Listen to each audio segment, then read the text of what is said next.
अंतर्राष्ट्रीय हिंदू परिषद के राष्ट्रीय अध्यक्ष प्रवीण तोगड़िया को मोदी और योगी से बड़ी उम्मीदें हैं। उनका मानना है कि प्रधानमंत्री मोदी और मुख्यमंत्री योगी के होते किसी को कभी भी लाठियां खाने की जरूरत नहीं होगी। प्रवीण तोगड़िया ने तो इतना तक कहा कि अब मंदिर के लिए लड़ाई लड़ने का समय गया। बता दें कि अयोध्या में राम मंदिर निर्माण के लिए प्रवीण तोगड़िया ने कई जन जागरण अभियान किए थे, लेकिन अब तोगड़िया कह रहे हैं कि मंदिर के लिए लड़ने की जरूरत है ही नहीं। दबंग छवि रखने वाले प्रवीण तोगड़िया इन दिनों एक बार फिर से अपने बयानों को लेकर सुर्खियों में हैं। अंतर्राष्ट्रीय हिंदू परिषद के राष्ट्रीय अध्यक्ष तोगड़िया का मानना है कि जिस तरह जुम्मे की नमाज होती है उसी तरह हिंदुओं को मंगलवार को हनुमान चालीसा का पाठ करना ही चाहिए। इसके साथ ही एक और बयान में उन्होंने कहा कि जो इस देश में आ रही रिपोर्ट को नहीं मानता उन्हें देश छोड़ देना चाहिए। मंदिरों के लिए लड़ाई लड़ने का समय गया, अब भजन करने का समय है, ये भी प्रवीण तोगड़िया ने अपने एक बयान में कहा है।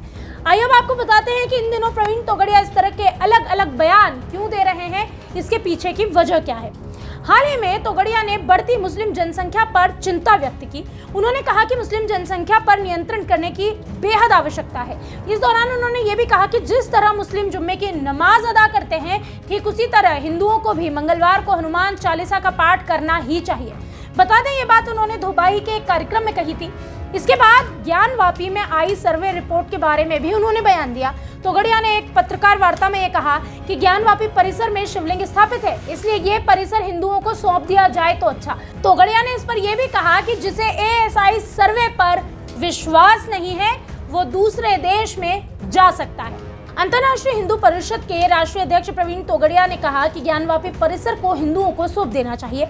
वहां आज भी शिवलिंग है, उसे स्थापित करना चाहिए। और रविवार को जरीब चौकी स्थित जीनत मार्केट के पास पत्रकारों से वार्ता कर रहे थे, जहां उन्होंने एएसआई सर्वे पर विश्वास नहीं करने वालों को भी दो टुक्के डाली। उन्होंने कहा कि जो इसे नहीं मानता वो किसी और देश जा सकता है। इसके आगे तोगड़िया ने उन्होंने हमारे देश की केंद्र सरकार पर विश्वास जताते हुए कहा कि जब तक मोदी, योगी और अमित शाह हैं तब तक इस देश में किसी भी कार सेवा की जरूरत नहीं। इस दौरान तोगड़िया ने 1992 का यथास्थिति धर्म स्थान कानून संसद में रद्द करने की भी मांग की और कहा कि मोदी योगी पर पूरा भरोसा है, जल्द ही मथुरा का मंदिर बनेगा और किसी को लाठियां नहीं खानी होगी।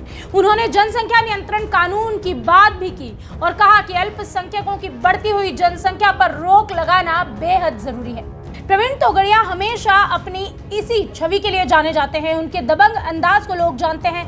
राम मंदिर से जुड़े किसी भी आंदोलन में हमेशा प्रवीण तोगड़िया आगे रहे हैं। ऐसे में आज जब देश में राम मंदिर बनकर तैयार है तो उन्हें लगता है कि देश को किसी आंदोलन की जरूरत नहीं, क्योंकि इस देश में अब मोदी की सरकार है जो बिना आंदोलन के हिंदुओं की जरूरत को या उनके सपनों को पूरा कर सकती है। बहरहाल तोगड़िया के इस बयान पर आपकी क्या राय है, कमेंट बॉक्स में हमें जरूर बताएं।